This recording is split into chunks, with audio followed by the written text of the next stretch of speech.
In imamo v Mariboru tudi uradno najboljše športnike v minulem letu. V Turnerjevi dvorani hotela Habakuk so bili podeljeni kipci najboljšim po izboru strokovnega sveta Mariborske športne zveze in mariborskih športnih novinarjev.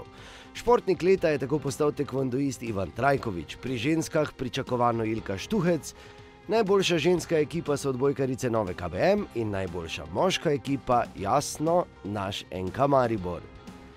To pa ni bilo edino priznanje za naše pubece.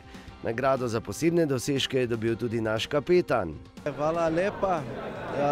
Hočem reči, da brez ekipa ne morem nič. To je del ekipe, tudi imamo najboljšega trenerja, potem seveda lažje. Jaz letos sem 10 let v Sloveniji in sem zelo vesel. Nisem mislil, da lahko vse, kar se je zgodilo, lahko živim tu v Sloveniji, v Mariboru, in to je to. Sem zelo vesel tudi, lahko gremo v Turčijo z motivacijo in dosti energijo. Naš trener Darko Milanič pa je postal trener leta v ekipnih športih.